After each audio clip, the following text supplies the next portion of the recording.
নমস্কার সবাইকে। আমার চ্যানেলে তেমন লং ভিডিও আপলোড করা হয় না, তো আজ ভাবলাম একটা লং ফরম্যাটের ভিডিও পোস্ট করব। আমাদের ছাদের এই ড্রাগন গাছগুলোকে তোমরা অনেকেই দেখেছো, এখন গাছগুলোতে বেশ অনেক কটা ফল হয়ে আছে। আর কিছুদিন আগে আমি কতগুলো ফল তুলেছিলাম, মানে এই সিজনটাতে এগুলোকে নিয়ে 20-21টার মতো ফল হলো। আর ফুলগুলো ফুটে যাওয়ার পর শুকনো ফুলগুলোকে ছাড়িয়ে দিতে হয়, কিন্তু কিছুদিন আমি বাড়িতে ছিলাম না, যে কারণে এগুলোকে ছাড়ানো হয়নি, তো এখন এক এক করে ছাড়াচ্ছি।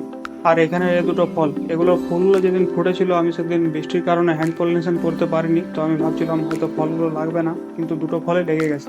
বাকি এখনো গাছগুলোতে এক দুটো করে নতুন কড়ি আসছে, মানে যেদিন সকালে কিংবা বিকালের দিকে করে একবার বৃষ্টি হয় তার পরের দিনই দেখি গাছগুলোতে এক দুটো নতুন কড়ি হয়ে আসে। এই শুকনো ফুলগুলোকে ছাড়িয়ে তোমাদের এক এক করে দেখাচ্ছি।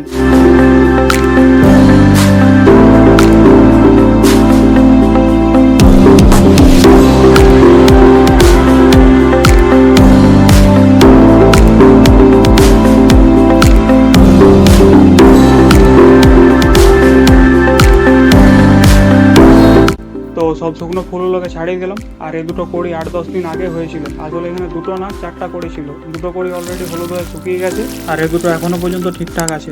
আর কাল পরশু দুদিনই 1-2বার করে বৃষ্টি হয়েছিল, ওই জন্য আরও কিছু নতুন কড়ি হয়েছে। তো সবগুলোকে দেখানো যাবে না, কারণ দু একটা দেওয়ালের ওই পারে ঝুলে থাকা ডালগুলোতে হয়ে আছে, আর কিছু কিছু সামনে আছে, ওগুলোকে আমি দেখানোর চেষ্টা করছি। যেমন এখানে এই ডালটাতে একটা বের হয়েছে, আর এই যে আরেকটা। বাকি এখন গাছগুলোতে যতগুলো ফল হয়ে আছে সবগুলোর থেকে এই ফলটা সব থেকে বড় সাইজের হয়েছে। আর এখানে একটা টবে কতগুলো বেগুন গাছ বের হয়েছে, মানে বীজগুলো ঠিক আছে কিনা দেখার জন্য আমি কতগুলো বীজ ছড়িয়েছিলাম, তারপর থেকে একটা দুটো করে গাছ বের হচ্ছে। আর এগুলোকেই যখন তুলে নিয়ে গিয়ে বাগানে লাগাচ্ছি তখন গাছগুলো ঠিকঠাকভাবে বাড়ছে না। আর এই ড্রাগন গাছগুলোর সাথে এই গাছটা রাখা আছে। গাছটা লাগানো প্রায় 1 বছর হবে মনে হয়, কিন্তু গাছটার নামটা আমি বলছি না। তোমাদের মধ্যে যাদের যাদের জানা আছে কমেন্টে লিখে জানাবে। গাছটা অনেকদিন থেকে এই টবটাতে লাগানো আছে, প্রায় 7-8 মাস হয়ে গেল। আমাকে এর থেকে একটা বড় সাইজের টবে গাছটাকে রিপোর্ট করতে হবে, নাহলে গাছটার গ্রোথ বন্ধ হয়ে যাবে। আর আছে একটা অ্যাডিনিয়ামের গাছ, বাকি অ্যাডিনিয়ামের গাছগুলো সব নিচে রাখা আছে। এটাকে আমি কাটিং করার জন্য ছাদে নিয়ে এসেছিলাম, তারপর থেকে এটা এখানেই রাখা আছে। এখন বর্ষাকাল চলে এসছে, আর এগুলোর গোড়াতে খুব বেশি জল লাগলে এগুলো পচতে শুরু হয়ে যায়, তো এটাকে নিয়ে গিয়ে আমাকে কোনো শেডের নিচে রাখতে হবে।